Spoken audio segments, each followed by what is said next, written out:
All right, guys, we have Wolfgang Poker here, the number one poker vlogger in the world now. Just hit What's 1 million up? subs. What's up? Yes, The yes. So army. huge The army. accomplishment. We're gonna sit down and have a little chat with the man himself. So welcome, Wolfgang. Thank you for having me, man. Pleasure to Of chat. course. Of course. So obviously, congrats on reaching the 1 mil. Could you share with us the most challenging and rewarding aspects of your journey from starting Wolfgang Poker to becoming the first poker vlogger to hit that milestone? Yeah, it's just like a wave of emotion. So like 4 years ago, I started the channel in California. I was playing 2-3 at the bike and 1-3 at Agua Caliente. Was friends with Mariano before he started making videos. So when he started and it went well, I snap went all in there and started making my own videos. I already had prior knowledge how to edit from editing for Vitaly, this like Russian prankster guy. Oh yeah, that's Yeah, you. I used to be his editor for a whole year, and once I realized that I love poker enough to make videos about it, and that I was good at editing, I kind of merged the two and followed in the footsteps of a bunch of other people that I really liked watching, like Andrew Nemi and The Trooper was an inspiration in the OG days. But yeah, I kind of just went all in, and in the beginning, not gonna lie, it was rough. I mean, you have to enjoy what you're doing because you're gonna hit roadblocks, and financially, it was rough as well. But after like 2 years of grinding, finally saw some sponsors come in and like played a little better, and the poker was getting higher quality, and the videos were getting better, and just opportunities were coming my way. So then I went like, well, I was always going all in on it, but I was always doing things on the side to kind of make ends meet. And then I just went all in like 2 years into the channel. So since then, we've just been grinding, went on some road trips. And this past year, what really catapulted the channel was shorts and a new editor that I picked up, Lucas. He's just a genius, a wizard with the shorts. So we have a really good system right now with that. And we've just been posting like 5 times a week. And YouTube loves shorts, so they're pushing it more. They're incentivizing with more money and stuff. So it's just a great time to make poker content, honestly. Yeah, I caught your $1 million the long form video that you put out, just kind of going over the channel and the journey and all, and with your editor as well. And like you said, the use of YouTube Shorts have been an absolute game changer in attracting viewers and getting people to your channel specifically. It's So absurd. how did you come up with this strategy, and what impact has it had on your audience growth compared to traditional long form content? Um, so back when TikTok first became a thing, I was posting stuff there because my philosophy has always been if you're not posting on every platform available to you, you're kind of just being lazy and you're missing an audience. So, and I just experienced that firsthand in the wild out in the poker rooms. Like different age groups watch content on different platforms and just stuff like that. So like the older people tend to watch it on Facebook. They're always like, "Oh, Wolfgang, I saw you on Facebook." So I'm like, "Okay." So older people watch it on Facebook. The younger people are kind of like on Instagram and YouTube. And then when TikTok popped up, I'm like, "Okay, I'm going all in on like the very young market, like the high schoolers with home games and stuff." That's kind of who watches there at first, and now it's gotten a little bit older, obviously. But I started posting there, and I grew it up to like 200K on TikTok pretty quickly. I was one of the first people to post there, so I had a huge market share. And then TikTok didn't really understand gambling, and so they kept like taking my videos down and giving me strikes and stuff. And it got to the point where they just completely banned my page. And this was like 4 months ago, I think. And I just kind of gave up on TikTok. I'm like, oh well, like my YouTube's popping, the Instagram's good right now, so I'll just give up on TikTok. It helped me get subs over here, but I'm not going to start over from zero. And then I started getting messages from people saying, "Oh, t there's just so many pages reposting your stuff," and I'm like, okay, I mean that's like free marketing for me, but also like they're growing their pages. Like some of the pages had like 30, 40, 50K, and I'm like, screw you guys. Like we put so much effort into those videos. Like I'm starting my page up again. So of course I just started my TikTok up again. We're up to like 30 or 40. I forget what it's at now. But that's kind of where the short stuff started was on TikTok. And then my editor's like, you do a good job with this because I edited only in the app on the TikTok app. And he's like, I can do it way better in like Final Cut or Adobe Premiere. And I'm like, okay, man, like make them better. He started using AI. And so like we just put like hours into these things now, whereas before I would take like 30 to 40 minutes. He's doing like 3 to 4 hours now per video. And that's kind of it. Like so I had the foundation and he's like, I can make it better, and that's what makes us a good team. That's awesome. That's awesome. Yeah, you mentioned how each platform kind of hits different demographics, with TikTok usually being the younger generation, Facebook hitting the older generation. Do you Hmm. do you create or edit those videos with that in mind? Like, does Facebook get a different kind of video than TikTok would see in the same day? No, it's actually, well, like, I don't know if it's lazy or it's just because it works well, but we edit it once and post it everywhere. So luckily they all kind of perform differently though. Like we'll notice like TikTok will go off to a fast start, and if TikTok does really well, meaning it gets more than like 50K views on a video, then we know YouTube's going to catch up because usually YouTube has a slower ascension for like growth. And so it's kind of cool to see it that way, but no, we don't really edit it any different for a certain platform based on age. I think that would just be a little bit of overkill. Gotcha. Gotcha. Totally fair. Um, Yeah. so obviously playing poker full time is a very tasking job. Creating content full time on its own is a very tasking job. So doing both requires obviously a huge amount of effort. Can you describe a typical day in your life, focusing on how you balance these two demanding activities? Yeah, for sure. That's a good way to put it. So, yeah, so I usually focus on playing poker in places that I want to make the content. So, content is always in the forefront. I've never been a grinder. Maybe 1 month out of my life on a road trip, I'm like, let me try this out and play like 7 hours a day for 6 days straight. But even then, that's on the lower scale of some of these Europeans out here that are grinding like Yeah. 60-hour weeks and stuff. That's just not for me. And luckily, content is kind of given me a path to not make that a reality. So for me, I play maybe 3, 4 times a week, and I choose where to play based on the content I've posted. So I never want to like post similar stuff too many days in a row. So there's luckily a lot of rooms here in Dallas where I'm currently living, where I can spread out the love to all the rooms. But I usually play a live stream on Tuesday at one place, and then on Wednesday I'll go film like in a private game. Thursdays I'll either go down to the lodge or I'll film here in Dallas again some shorts. So yeah, I have to also take a day and film shorts dedicated only to that. I can't not so I have to film vertically for shorts. So it's kind of hard to film horizontally and vertically at the same time and like double up a vlog and a short that day. So yeah, some days I only film shorts and all that stuff. So I really just pick where I haven't posted recently, where the really good action is. So I don't really care the stakes, honestly. I know I play all the high stakes live streams now, but for content, I'll do the 1-2s and the 2-5s out here in Dallas, and those are plenty of action enough to make like really, really good content for shorts. Because people don't really care about the pot size on those. It's more like the fun things you can animate in. And like, I even had a dude at a 1-2 game take his shirt off and swing it around in a room. So like, it's just like that stuff does well. Like, no one wants to see like three dudes with headphones on and like sunglasses, like three betting and four betting and folding. Like, so you got to take that into consideration too. Yeah, yeah, that's definitely something that we preach at Poker Flop Step. Just trying to make the game fun again and grow it as well. You mentioned that you got to play in a bunch of different games and you switch it up based on whatever the content needs to see to keep things fresh. I see you got the Buffalo Bills hat on. I'm a Eagle season ticket holder, huge Oh fan. no. But I've seen you guys. You've been playing with the Buffalo Bills players, so including like guys like Gabe Davis and stuff like that. So how did this opportunity come about, and what was it like playing poker with these guys? Yeah, that was a pretty surreal experience. So I woke up one day to a DM from Gabe and Dalton. Dalton Kincaid, the tight end, and Gabe Davis, the wide receiver, who's been there for a while. And they were like, "Oh, we're fans of your channel," and I shit my pants. I'm like, "Fans of my channel? That's pretty sick." But you also keep in mind, like, poker is like booming everywhere. So I'm kind of like a big fish in a small market being poker, and everyone like is watching my videos and stuff. So I have to keep in mind like there's cool people out there that are watching my videos on the daily and maybe on team planes and stuff too. They're playing games and watching Wolfgang poker, who knows? So yeah, he hit me up. He's like, come out to a game and we got a 5-10 game out here. And I'm like, yes. So I snapped, bought a ticket, went out there and it was awesome. He got me and my friend a ticket, 4 rows up on the 20-yard line on their side, which is really cool. And then we ended up playing some 5-10 at his house, and a bunch of the shorts are up right now, and they're getting a ton of views. And people are a little upset because they had him. Okay, so the week that I went, he put up a goose egg. He put up 0 points, and obviously he's like rostered in 90% of fantasy leagues, and so all these kids are like, like pissed off at him because he put up a goose egg.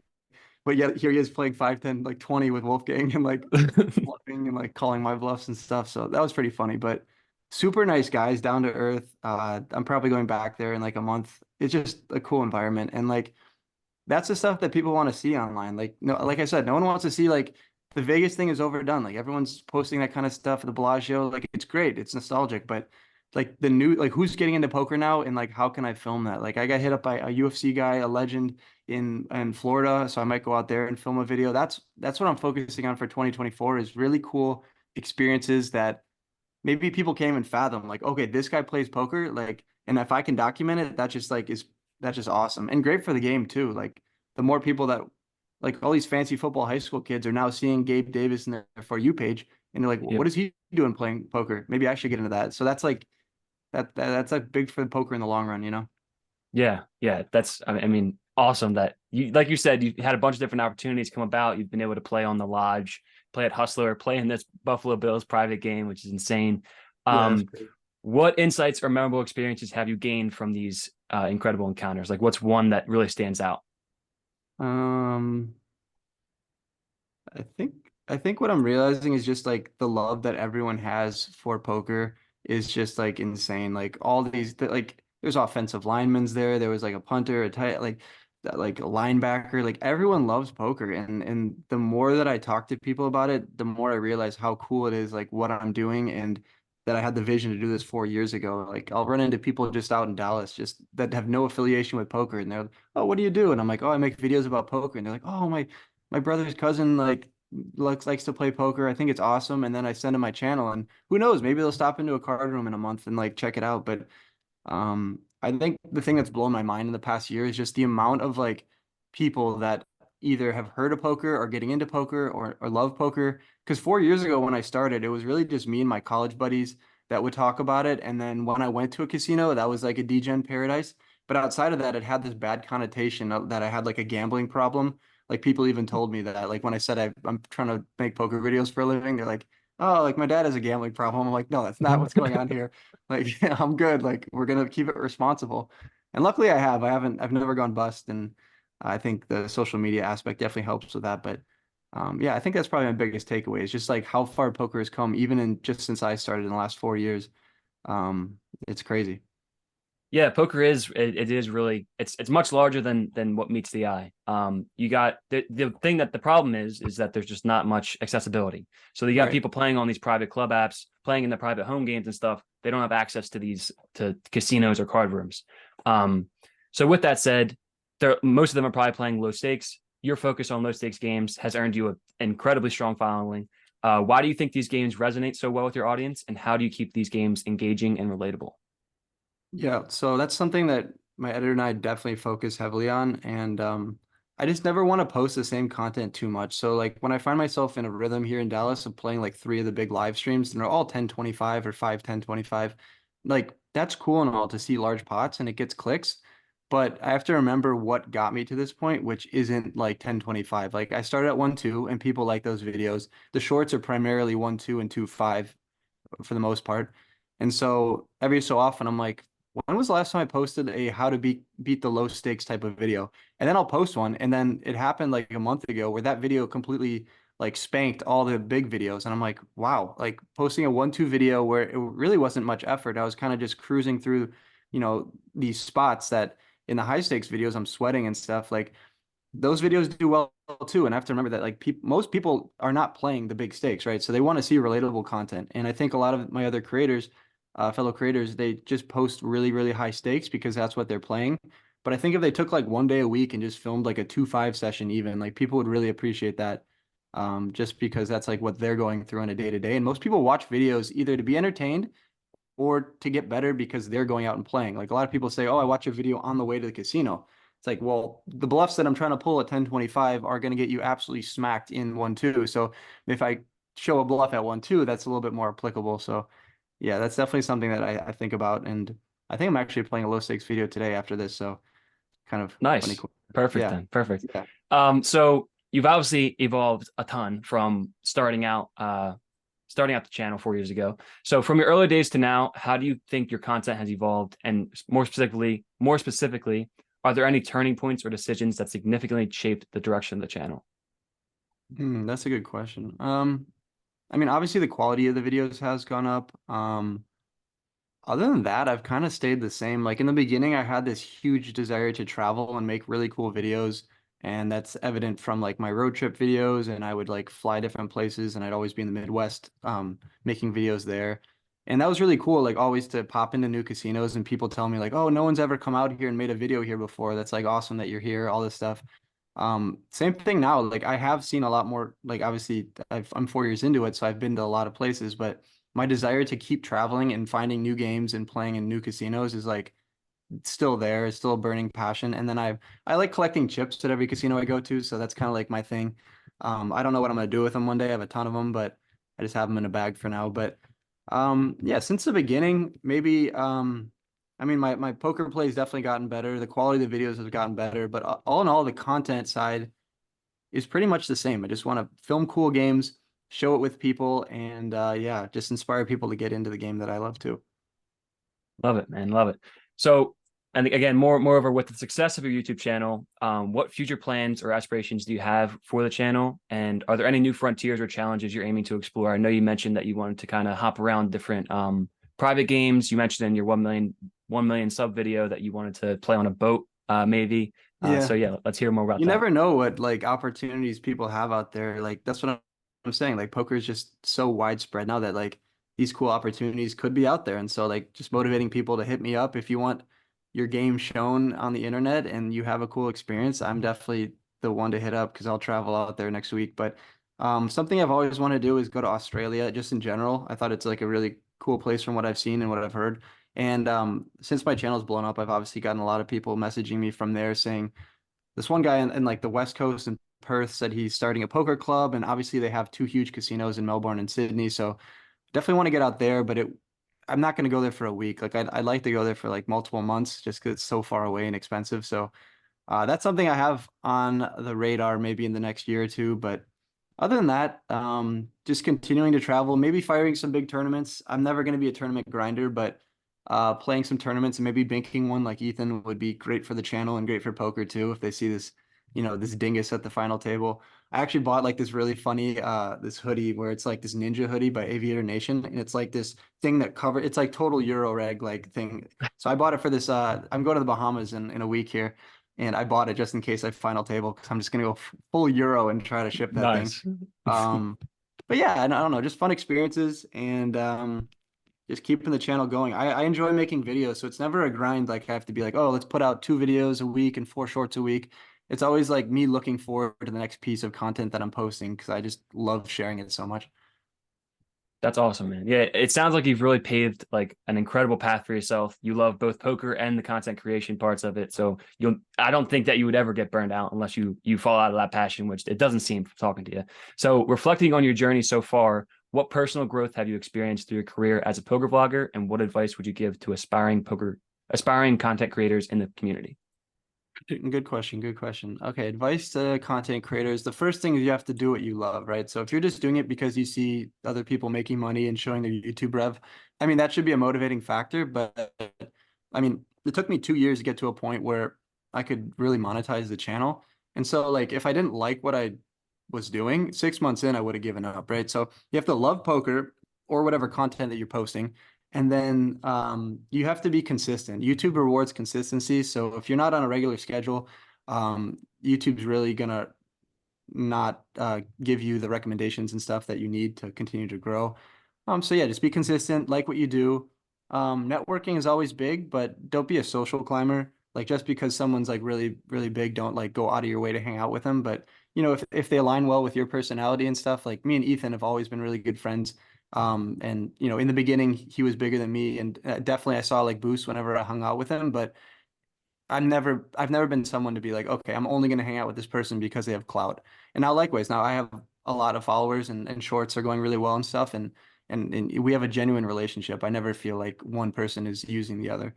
So yeah, if you're in the beginning, growing collabs is great, but kind of just you stay with the people that are in your lane. And if there's an opportunity to do something with a huge creator and it's super genuine, then yeah, snap, take that. But um, I don't know. I wouldn't like kiss someone's ass to try to get in a video and do all that. Yeah. Just it comes off as like that way, and then people in the poker world will notice that. But as long as you like what you do, you're consistent about it, you're gonna find success. And if you don't, that's what it comes back to like enjoying what you do, because then at least you're still happy with your choice. That's what I would tell them. Love it, man. That was a great answer. All right, so now moving away from the poker stuff, I'd love to hear. I mean, Vitaly was an OG like YouTube god back in the day. I'd love to hear more about that if you could share. Yeah, so when I graduated college, I didn't really want to join the 9 to 5. And oh, I had some pranks that went viral. I used to be like, I thought I was gonna be like a Bieber, a body double like 6 years ago, right? So I had like the poofy hair and like whatever, like the swag. And so I did a few videos that went viral. And through one of those videos, they got a few million views. I met this guy who was his filmer, and he's like, "Oh, we just sacked our editor.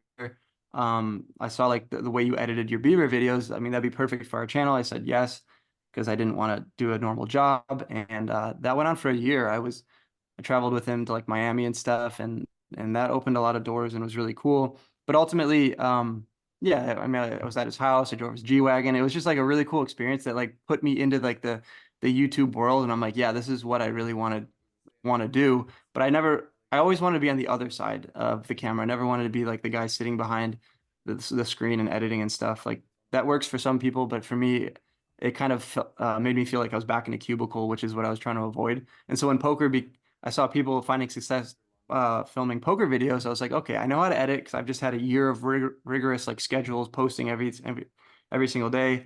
Um, and so I just went all in on poker, and probably the best decision that I made. In the beginning, it was tough, not gonna lie, like giving up, because I had to stop editing and tell them I was gonna do my own thing. And so you lose your paycheck there, and you kind of just have to bet on yourself. But yeah, we're in the poker world, so gambling is part of it, and luckily it worked out. But yeah, he was Yeah, a super cool guy. He gets a lot of shit for stuff, and some of it's warranted. I'm not going to defend all of the stuff that he does, but he's just a hilarious dude. And like anyone who has the balls to run on like every single like soccer pitch, NBA, NFL, and like MLB, like that dude.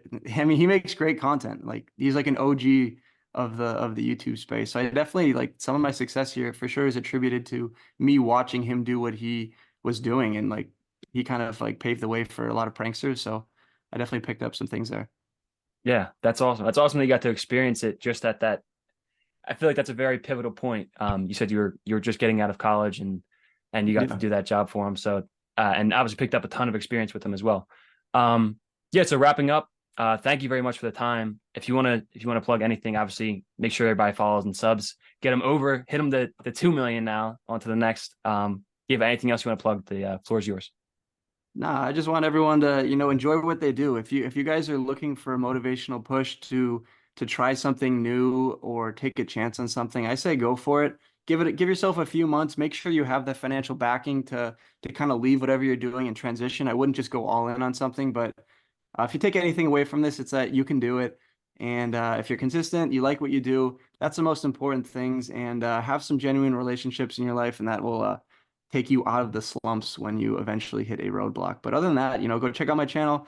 Leave a nice comment. If you have some cool experiences for me to do, hit me up, and maybe, who knows, I'll put your home game on the map. Yeah, we got to see Wolfgang on a boat. All right, thanks Yeah, guys. on a Appreciate boat. it. Maybe in Australia, who knows? Yeah.